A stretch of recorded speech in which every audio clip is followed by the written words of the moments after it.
This is the War Brief Daily for May 26th, covering the Russia-Ukraine theater. Tonight we are tracking three major developments: Russia's largest overnight aerial assault of 2026, including a third confirmed Oreshnik hypersonic missile deployment, this time aimed at Kyiv Oblast for the first time; confirmed destruction of the National Chernobyl Museum, and strikes on multiple civilian and diplomatic targets across Kyiv; and Ukraine's confirmed counterstrike inside Russian territory, with emerging satellite evidence of a fire at a key Russian drone launch node. First, Russia's largest overnight assault of 2026.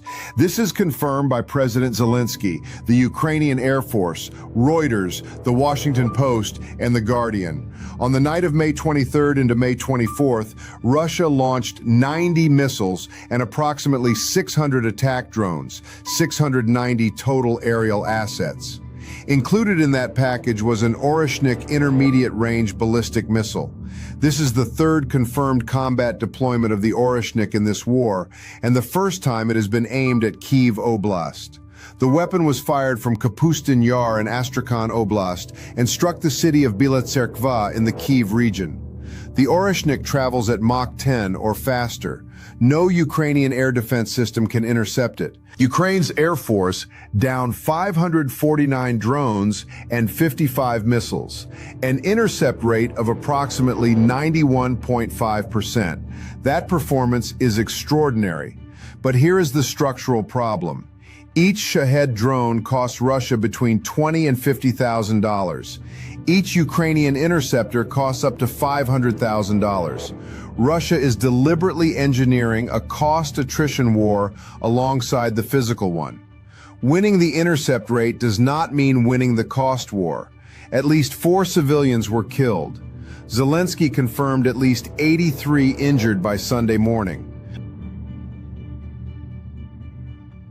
Second, confirmed civilian and cultural devastation across Kyiv. The Ukrainian National Chernobyl Museum was directly struck and destroyed.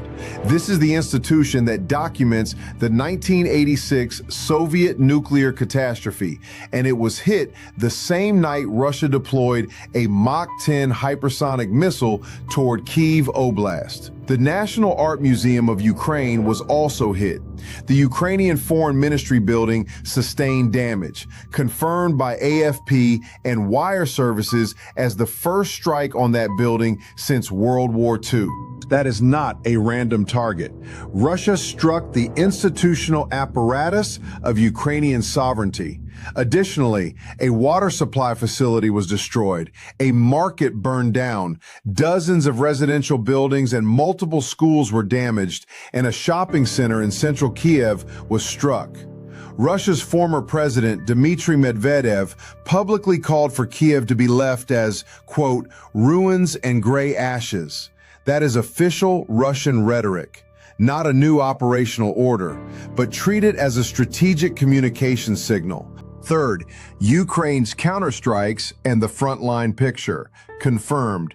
Ukrainian drones struck the Vitorovo oil pumping station inside Russian territory. Post-strike footage shows heavy smoke consistent with Ukraine's established pattern of targeting Russian fuel logistics.